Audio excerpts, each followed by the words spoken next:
Thank you for standing by. This is the conference operator. Welcome to Tattooed Chef's first quarter 2021 earnings conference call. As a reminder, all participants are in listen-only mode, and the conference is being recorded. After the presentation, there will be an opportunity to ask questions. To join the question queue, you may press star then one on your telephone keypad. Should you need assistance during the conference call, you may signal an operator by pressing star and zero. I would now like to turn the conference over to Rachel Perkins, Investor Relations. Please go ahead. Thank you. Good afternoon, and welcome to Tattooed Chef's first quarter 2021 earnings conference call. On the call today are Sam Galletti, President and Chief Executive Officer, Sarah Galletti, Chief Creative Officer and Lead Tattooed Chef, and Stephanie Dykman, Chief Operating Officer and Chief Financial Officer. Matt Williams, Tattooed Chef's Chief Growth Officer, will also be available for questions. By now, everyone should have access to the earnings release, which went out at approximately 4:05 p.m. Eastern Time today. If you've not had a chance to review the release, it's available on the investors portion of our website at www.tattooedchef.com. Before we begin, I'd like to remind everyone that the prepared remarks contain forward-looking statements. Such statements involve a number of known and unknown uncertainties, many of which are outside the company's control and can cause future results, performance, or achievements to differ significantly from the results, performance, or achievements expressed or implied by such forward-looking statements. Important factors and risks that could cause or contribute to such differences are detailed in the company's filings with the Securities and Exchange Commission. Except as required by law, the company undertakes no obligation to update any forward-looking or other statements herein, whether as a result of new information, future events, or otherwise. In addition, within our earnings release and in today's prepared remarks, adjusted EBITDA and adjusted EBITDA margin are referenced. It is important to note that these are non-GAAP financial measures that we believe are useful metrics that better reflect the performance of our business on an ongoing basis. A reconciliation of these non-GAAP financial measures to their most directly comparable GAAP financial measures are included in today's press release, which has also been posted on our website. And with that, it is my pleasure to turn the call over to Tattooed Chef's President and CEO, Sam Galletti. Thank you, Rachel, and good afternoon. We appreciate everyone taking the time to join us on today's call. It's an exciting time at Tattooed Chef. I'll begin today's discussion with key business highlights, new distribution wins, and our recent acquisition of Foods of New Mexico. Then, Sarah will discuss our marketing and innovation, and Stephanie will provide further detail on the financials. We are off to a great start to 2021. First quarter revenue increased 59% to $53 million compared to the first quarter last year, driven by our Tattooed Chef branded products. Our branded product sales for the first quarter of 2021 were a record $36 million, or 69% of total revenue. That's an increase of 105% compared to $18 million in the first quarter last year. We had originally anticipated it would take 2 to 3 years to reach 75 to 80% branded sales, and we are proud that we are nearing that goal within 6 months of being public. When we launched the brand in 2017, we recognized an opportunity to revolutionize the way consumers think about plant-based food. The Tattooed Chef brand is for everyone, and we attract consumers of all ages and demographics. It really resonates with both consumers and retailers, and that has been apparent through our sales velocities and product launches to date. The club channel requires much higher volume to stay on shelf compared to conventional retail, and we continue to exceed retailer expectation. This gives us confidence as we enter new channels like grocery and meet the sales thresholds. Our portfolio of products, from single-serve bowls to vegetable blends to plant-based pizzas, offers retailers a variety of breakfast, lunch, dinner, or snacking products. With our acquisition of New Mexico Food Distributors, Inc., and Karsten Tortilla Factory, LLC, collectively referred to as Foods of New Mexico, we plan to expand further into the $20 billion Hispanic Southwest food sector and beyond. We acquired Foods of New Mexico for $35 million in cash and are incredibly excited about the growth opportunity. We will be immediately addressing the $1 billion frozen Mexican food category and we'll also be launching our first ever refrigerated and ambient products. We believe the Mexican food space is lacking alternative plant-based options, and this is exactly the type of acquisition we were looking for. The two facilities total of 118,000 square feet, allowing us not only expand production capacity, but also diversify our manufacturing capabilities and grow our product portfolio at an accelerated rate. The Carson facility is brand new with extensive tortilla manufacturing capabilities, and since it was never completed, we now have the ability to customize and tailor the existing footprint to our needs. Given our business is vertically integrated already, we are very comfortable manufacturing and plan to introduce more innovative products like alternative tortillas and plant-based items. In 2 to 3 years, we believe Foods in New Mexico can contribute up to $200 million in revenue annually. The focus going forward will continue to be on Tattooed Chef branded plant-based products. We continue to successfully execute on our growth strategy to grow the Tattooed Chef brand in the categories in which we compete. At the end of 2020, branded products were nearly in 4,300 stores and had 23,000 points of distribution. And at the end of Q1, we were in 6,065 stores with 31,000 points of distribution. By the end of Q2, we expect to be an additional 1,162 stores with 8,000 new points of distribution, including a number of larger grocery chains, which we'll expand upon in a moment. Our new total store count by the end of the second quarter is 7,477 stores and 40,275 points of distribution. Based on where we are today and additional retailer commitments that we will realize in the back half of 2021, we are confident we can achieve our 2021 objective of 10,000 stores and 65,000 points of distribution for Tattooed Chef by year end. In the club channel, we saw exceptional growth. Our Costco MBM in March with acai bowls was very successful. The acai bowl was featured on the end cap and placed in their ad that is mailed to each member for a 4-week promotion. This gives the Tattooed Chef brand exposure to over 105 million Costco members across the country. In Sam's Club, we had 4 limited time offers in Q1 in addition to our 4 everyday items. In Q2, we have limited time offers including tempura green beans with vegan wasabi ranch and our rice cauliflower burrito blend. According to SPINS, for the latest 12 weeks ending March 21, 2021, Tattooed Chef continues to experience double-digit growth, up 10.8% in Sam's Clubs, significantly outpacing the frozen categories we compete in.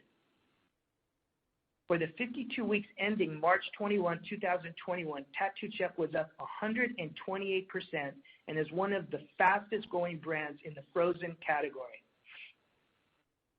In the mass channel, latest 12 weeks through March 21, 2021, we saw a 477% growth, primarily driven by our launch of 6 new bowls at Target in mid-March. Our average ACV in the channel is 57.1 and has grown 5 times since the same time last year. We continue to see TDPs increase in the mass channel, which are up over 800% versus the same time last year. Our launch in Target exceeded both ours and Target's expectations. We saw extraordinary demand for the Tattooed Chef Entree Bowl line and beat our launch plan velocity expectations. Since launch, the Tattooed Chef Entree Bowl line is averaging over $32 per SKU per store. Target said it was the most successful frozen food launch in the history of Target, and collectively we have exciting plans to continue to drive trial and sales with the Target guest. Last 52 weeks, we have grown 149% in mass channel, and we expect this momentum to continue as our products are introduced to consumers throughout the year. In the grocery and natural channel, we continue to gain distribution with both national and regional retailers in the U.S. In addition to our distribution wins in Q1, we announced in March, by the end of Q2, Tattooed Chef products will be on shelf at Whole Foods, Harris Teeter, Jewel, Smart & Final, and Nugget Markets in NorCal, as well as a growing list of independent retailers. And in Q3, we already have commitments from multiple Albertsons divisions, including Southwest, SoCal, NorCal, and Intermountain, as well as H-E-B, Price Chopper, and Sprouts Farmers Market. Additionally, we are also seeing our early retailers expand our line into additional categories based on the success of the brand, which will increase the breadth of our distribution. We have strong momentum and expect our growth to continue given the white space opportunities with new and existing customers in grocery, club, mass, as well as our innovation pipeline and recent acquisition. In 2021, we expect revenue between $235 to $242 million, which Stephanie will expand upon in a few minutes. In 2022, we now expect at least $300 million in revenue based on our distribution success in grocery this year and our innovation pipeline, including the launch of our first ambient products, which we expect at the end of this year or early next year. We are building Tattooed Chef to be a generational brand. It is important we invest back into the business now to lay the foundation for future success. As we previously announced, we have partnered with NitroC, a national marketing agency, and are spending $15 million this year to increase Tattooed Chef brand awareness. Sarah will provide more details momentarily, but we are pleased with our early success and launch of our first commercial last month. Regarding production capacity, we are ramping up production and increasing capacity in both our facilities in California and Italy in order to meet our guidance and sales volume. The acquisition of Foods in New Mexico now adds another 2 facilities, giving us a total of over 275,000 square feet. And now I'd like to turn the call over to Sarah to discuss our innovation and our marketing efforts. Thank you and good afternoon, everyone. Tattooed Chef is a brand committed to creating high-quality, delicious plant-based meals that connect with the next generation of consumers. Innovation is woven into the culture of our company, and we are passionate about every product we make. We create food we want to eat, and as consumers' preferences change, so do ours. Plant-based food does not have to be boring, and with Tattooed Chef, it's not. Our food is exciting, no longer for the 1%, and it's chef-created. At the end of Q1, we had a total of 42 Tattooed Chef branded SKUs, and by the end of Q2, we'll have 54.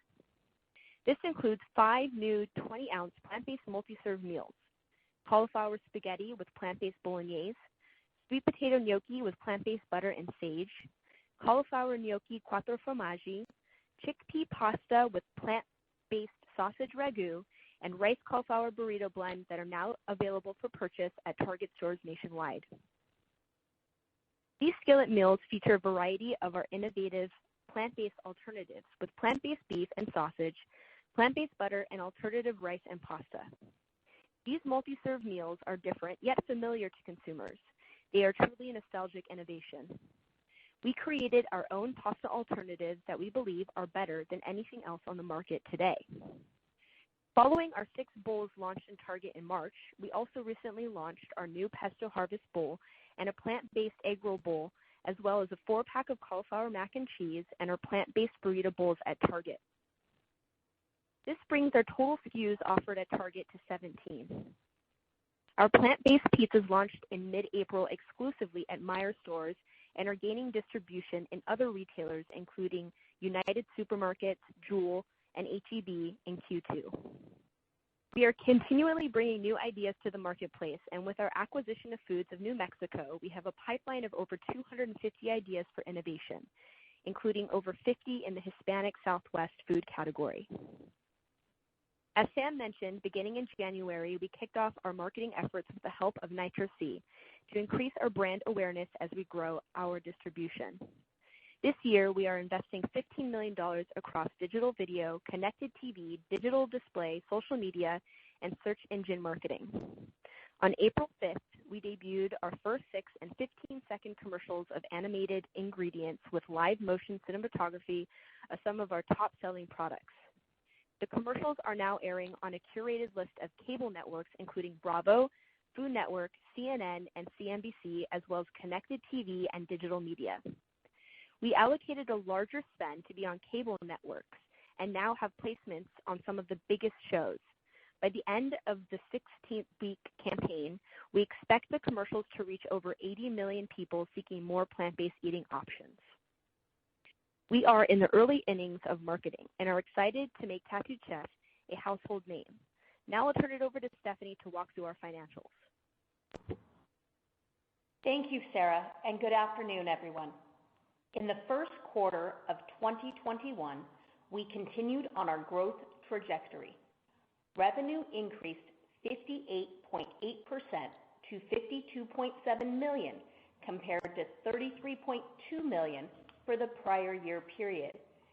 As Sam mentioned, the revenue increase was driven by an $18.4 million increase in revenue of Tattooed Chef branded products.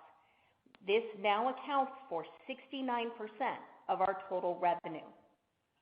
Gross profit in the first quarter was $13.7 million, or 26% of revenue, compared to $9.2 million, or 27.9% for the prior year period. While gross margin declined year over year in the first quarter, we anticipate quarterly gross margin expansion throughout the rest of 2021 as we increase our volume. On a sequential basis, first quarter gross margin increased 860 basis points compared to 17.4% in the fourth quarter of 2020 due to operational efficiencies. Per our full year 2021 guidance, we expect gross margin between 20 to 25% for the year. Operating expenses increased to $20.7 million in the first quarter of 2021 compared to $2.4 million in the prior year period. The increase in operating expenses was primarily due to $3.2 million of stock compensation, $2.6 million in marketing, $2.6 million in public company and new employee costs, and $1.9 million in promotional expenses to invest in customers and the brand through promotional offers. During 2020 and into 2021, we have invested more in our management team, infrastructure, equipment, and maintenance to support both the production facilities here and in Italy during our rapid growth that is expected to continue moving forward. We have also made significant investments with our customers in the form of promotion and marketing that we believe will benefit Tattooed Chef in years to come. We expect operating expenses to increase in 2021 to accommodate branded growth, invest in the Tattooed Chef brand, and incur a full year of public company costs. Due to the increase in operating expenses, net loss was $7.9 million in the first quarter of 2021 compared to net income of $5.9 million in the prior year period. Adjusted EBITDA loss was $3 million in the first quarter of 2021 compared to adjusted EBITDA of $7 million in the prior year period. The decline was primarily due to the operating expenses that were previously mentioned, and we expect adjusted EBITDA to increase sequentially throughout the remainder of the year. As of March 31, 2021, we had cash and cash equivalents of $185 million. Now turning to our outlook, we are reiterating our full year 2021 guidance provided in our recent M&A release, which includes revenue in the range of $235 million to $242 million, an increase of 58 to 63% compared to 2020. This guidance implies 49% year-over-year growth on the base business to $222 million and 13 to 20 million contribution from one of the two facilities in the Foods of New Mexico acquisition. This revenue guidance excludes any revenue contribution from the second facility that we refer to as Karsten because it is not currently in operation. We expect to update guidance again once production begins at that facility in the coming months. We expect gross margin to be in the range of 20 to 25% as we increase scale and leverage operational efficiencies in our California and Italy facilities and integrate Foods of New Mexico. We expect adjusted EBITDA in the range of $2 million to $4 million as we continue to invest in and promote the Tattooed Chef brand. We invest in people, labor, equipment, and public company costs. Despite inflationary pressures, we expect sequential improvement in adjusted EBITDA as we progress throughout the year. Lastly, we expect capital expenditures in the range of $15 to $20 million. With that, we are now available to take your questions. Operator? Thank you. We will now begin the question and answer session. To join the question queue, you may press star then 1 on your telephone keypad. You will hear a tone acknowledging your request. If you're using a speakerphone, please pick up your handset before pressing any keys. To withdraw your question, please press star then 2. We'll pause for a moment as callers join the queue. The first question comes from George Kelly of Roth Capital Partners. Please go ahead. Hi, everyone. Thanks for taking my questions. So I have a few for you. I'll start with the New Mexico acquisitions that you just made. So I was curious if you could help us understand the progression. You gave the 2 to 3 year targets of, I forget exactly, a couple $100 million. And so I was just curious if you could help us understand that progression and when you're going to start introducing your own branded items to that facility. And then the second part of the question is just about sizing the opportunity in tortillas. How big is that market? What's the penetration with alternative kind of plant-based products, etc.? Thank you, George. This is Sam. So the first part is the way that we're looking at this is that the immediate opportunity obviously is with plant-based burritos, enchiladas, quesadillas. The facility is live, it's running, and tortillas are being manufactured today within the facility also.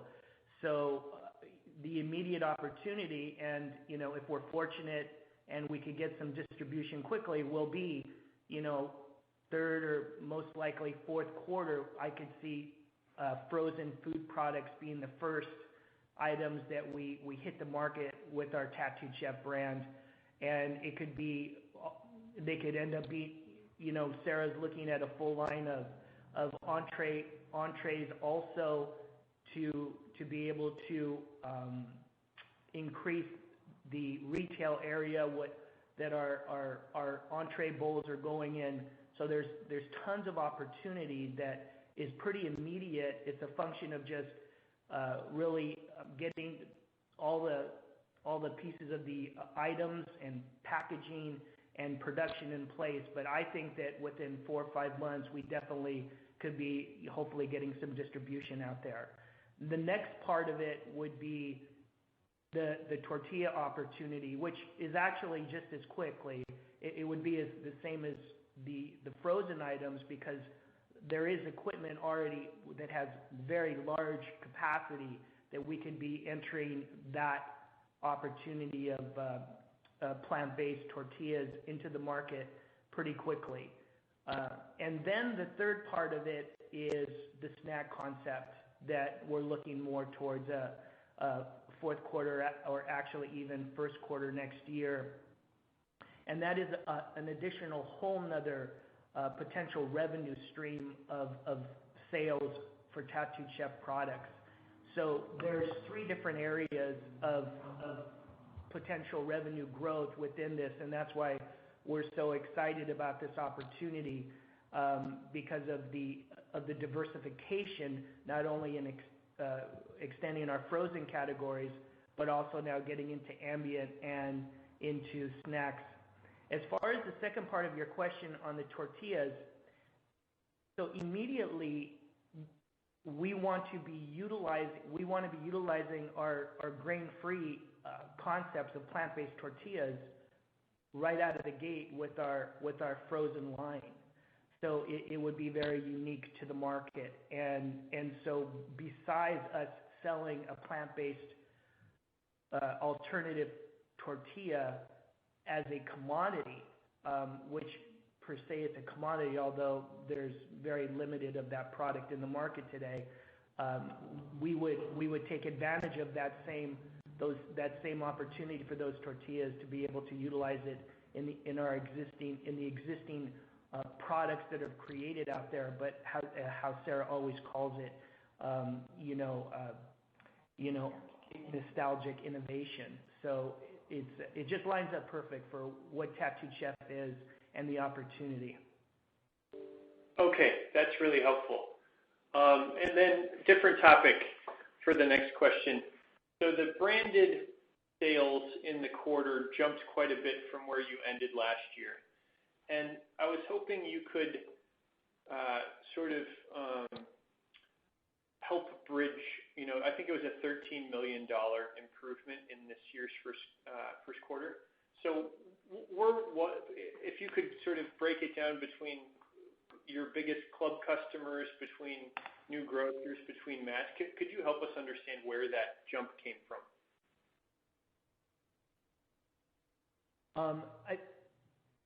So it's still driven by our club successes.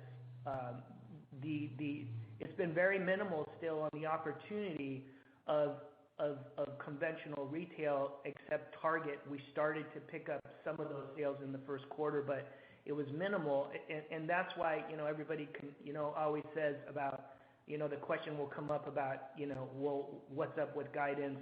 Why aren't you increasing guidance? It's because that you have to by the time that you get things approved and they get on shelf and they get distributed to Target 1,800 stores or whatever store counts that you're dealing with. So before you get a full year's worth of those sales, it takes time to really start hitting that number. So this first quarter, except for maybe a little bit of the Target business that was really so exciting, has really been still driven by our basic accounts of club and some Walmart business. Okay, helpful. And then the last question for me is just about gross margin.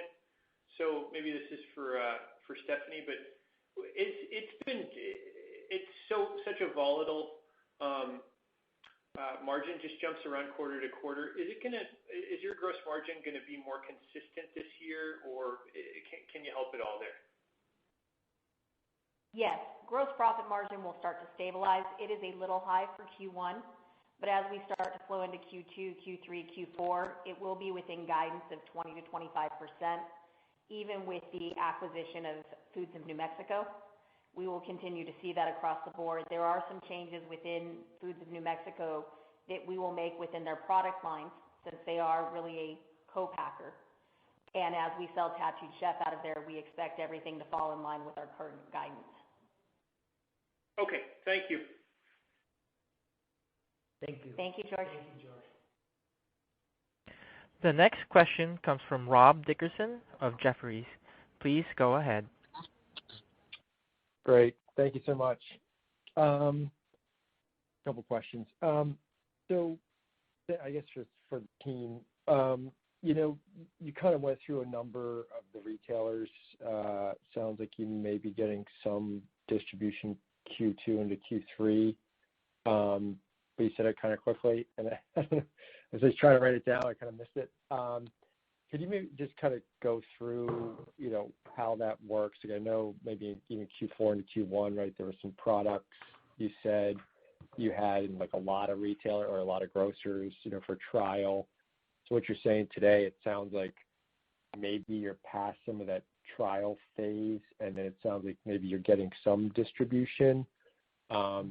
and it sounds like part of that, or some of that starts in Q2 and then flows into Q3. So maybe you just spend like a couple of minutes just kind of walking through those retailers again, obviously just because it's such a big piece to your plan. Thanks. Hey, Rob, this is Matt. So, obviously, the build is taking place as we're following the category reset cycle. And so, what we like to share, because there's still a lot of moving parts on the retailer side as they're coming out of COVID in terms of actually when they're actually getting back into this process of doing full category reviews.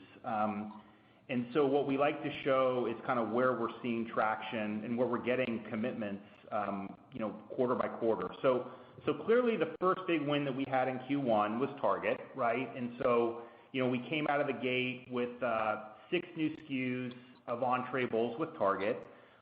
We actually did an emergency revision, and that was because there was another supplier that they were doing business with that had some some hanging on of COVID-related issues in terms of production. And so we actually accelerated our launch with them that was initially going to take place in May into March. And so that pulled forward that launch. And so, that was really the first big hit that we had. We took on, one of the other regional grocers, Stop and Shop in the Northeast with a couple SKUs. And so we're really doing 2 things. We're obviously gaining new customers, and so we have a list of those that we've kind of shared, and I'll walk you through more of those.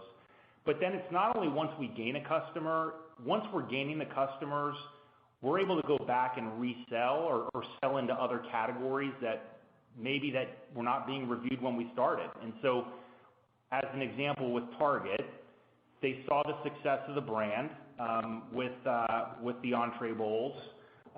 That now is leading into kind of them launching this line of family meal products as well.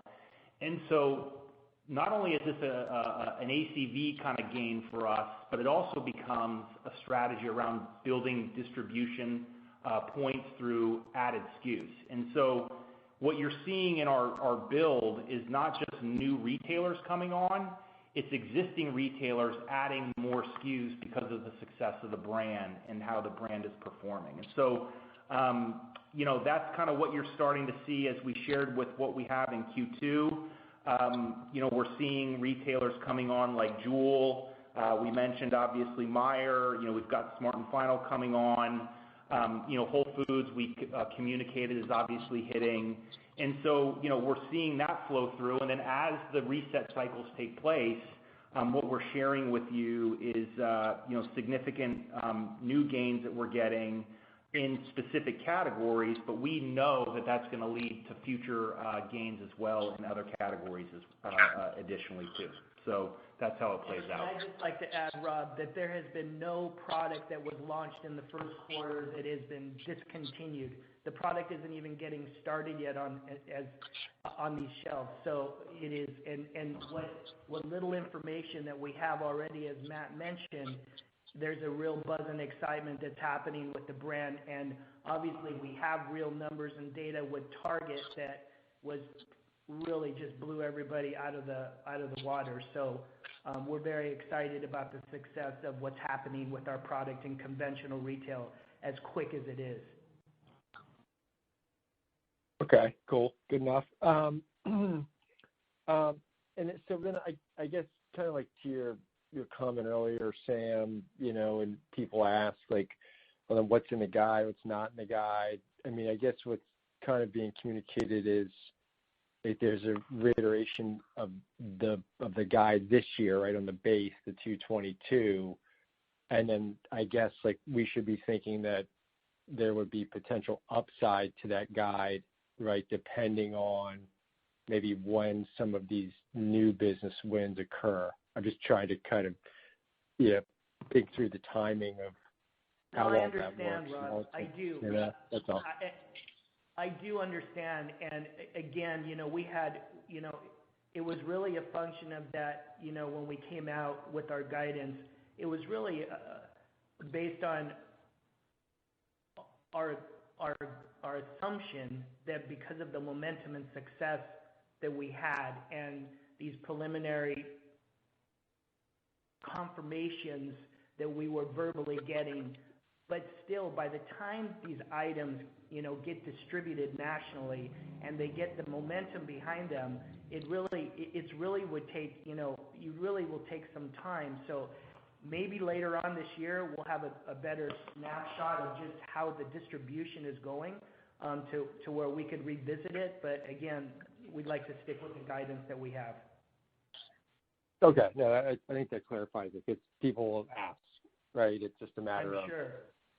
Right, that was the main question. Oh, they're getting new business. Why is the revenue staying the same? But it's essentially like you have your own internal projections. You're comfortable with those relative to the guide. And then, hey, yeah, like other stuff and sets hit in Q4, then it hits in Q4, but it got bumped to Q1. And okay, I get it. Exactly. And then I had, the other question is just kind of on the EBITDA line, it's more mechanical, is, there's a loss in Q1 really driven by those SG&A expenses. Sounds like, gross margin might not be as high, but still high, not as high as Q1, but still high, on a year-over-year basis you go through the year. EBITDA is supposed to improve sequentially off of Q1. So I guess kind of the core question is, though, like, do those SG&A expenses kind of essentially stay the same? So maybe part of just that sequential improvement in EBITDA is really being driven by revenue. If that makes sense. Yes. So let me answer that, Rob. So when we look at the EBITDA and the adjusted EBITDA, more importantly, and the operating expenses, I think it's important for us to note that there were some items in that adjusted EBITDA that are not recurring and won't happen every quarter, but we did accelerate some things over the timeline into first quarter to take advantage of some promotional opportunities that we felt were important to help build the Tattooed Chef brand with new and existing customers. And those won't exist every quarter. They were planned throughout the year. Some of those expenses just hit in first quarter, so you will not see operational costs grow with revenue. Operational costs kind of are where they're at right now, and so you'll see some consistency within those as we digest Foods in New Mexico.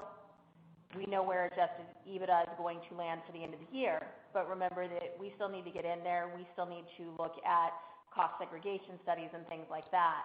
So there's some depreciation, amortization, and those types of things, but those won't affect adjusted EBITDA. Okay, cool. Makes sense. And then I guess lastly, I had somebody ask me, and I thought, good question. That's my last question. Sam, I think you said on the call quickly, you said, it kind of gives us, even more conviction and comfort in reaching, at least $300 million in revenue in 2022. Like, I know, I'm pretty sure you threw out a $300 million revenue number previously, but then, you've made an acquisition, which obviously helps that revenue number. I feel like I kind of have to ask, because I've had two people actually ask me about that, but I feel like it kind of circles back to your prior comment around 21, right? Like, you had your own internal projections for 21. You obviously then also had your own internal projections for 22, and as kind of maybe some of the business flows through, where you're speaking with the grocers, you essentially just got to feel better about those internal projections. Does that kind of sound fair? Absolutely. You nailed it. I mean, it's like to tie what you were saying in, it's like, it was always a function of like our facilities, because, we're producing our products that we sell. And so we look at our production facilities and we say, hey, where are we? And, and so based on our assumptions, we came out with the 222. And then for us, and we know that for us to continue to grow, unless we became a marketing company, we would need to do M&A. And the beautiful thing about the Foods in New Mexico facility is that we didn't have to pay some crazy multiple because it was a branded product, because we have our brand. And so we get this incredible facility that is an existing facility that's operating with over 300 people, that has all the food, licenses and just raring to go, that now we could bring our brand, and we can now, exactly what I was trying to accomplish is to be able to increase our revenue, and the guidance that I suggested based on M&A, that is our model as a manufacturer, to be able to control our destiny. So it is exactly what you just said, and what I was hoping to hit and get. And Rob, if I could add, one of the things that I would also share is that this space, $1 billion in revenue for frozen food, Mexican food products, we know exactly where we can fit. And the thing that I think is great is that consumers are already gravitating towards, this kind of nostalgic innovation, comfort food that comes from the Mexican food category to the Tattooed Chef brand. I mean, the Tattooed Chef brand, some of our best-selling SKUs as we've launched in the market today are some of the SKUs that are Mexican-style products. I mean, the product that's flying off of the shelves at Target is our new burrito bowl that Sarah has created, which is phenomenal.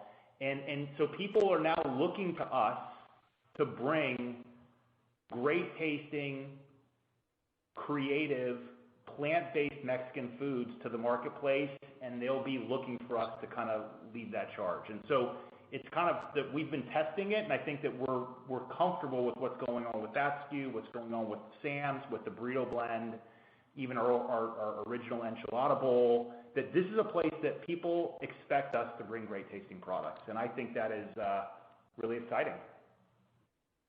All right, and then if I can just sneak one quick one in for Stephanie, just on cost inflation, I feel like I'm supposed to ask this because we ask this of every food company right now. It's just, you're in growth phase, right? There's obviously a lot of inflation, a lot of different commodities, freight, you name it. Is there anything that's sticking out to you, that could actually be just inflationary on the cost side, on the COGS side? I guess one, and then two is just as you do grow, but it doesn't sound like there's any type of sourcing issue of certain product or ingredient. That's it. Thank you so much. So of course we're seeing inflation. Everybody's seeing inflation. We would, it would be ridiculous for us to say that we're not. And on the cost of goods sold side, yes. The announcement for corn, we sell Mexican street corn. I understand why people might think that it could be a concern. We are contracted in with a year-long pricing. It has been confirmed. And so as long as the price of corn regulates at some point in time in the next 12 months, which I'm convinced that it will, then we would turn around and we would see, things come back in line before we were due to contract the next time.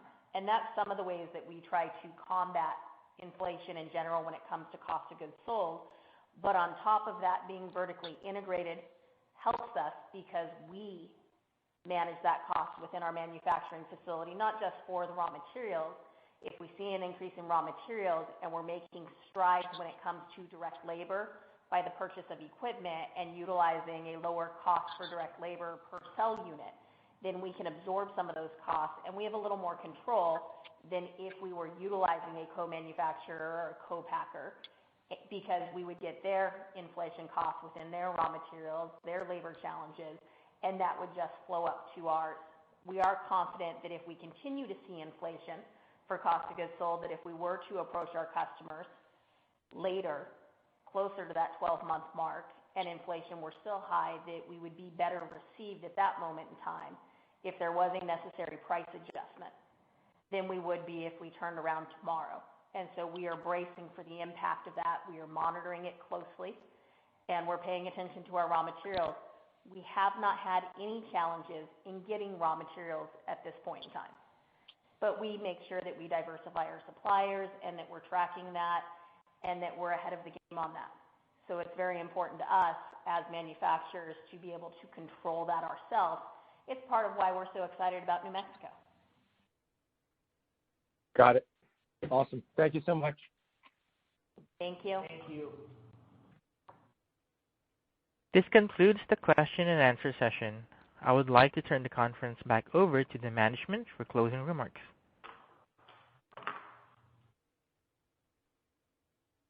Thank you for joining us today. We're off to a strong start to 2021 and have an incredible opportunity to grow the Tattooed Chef brand.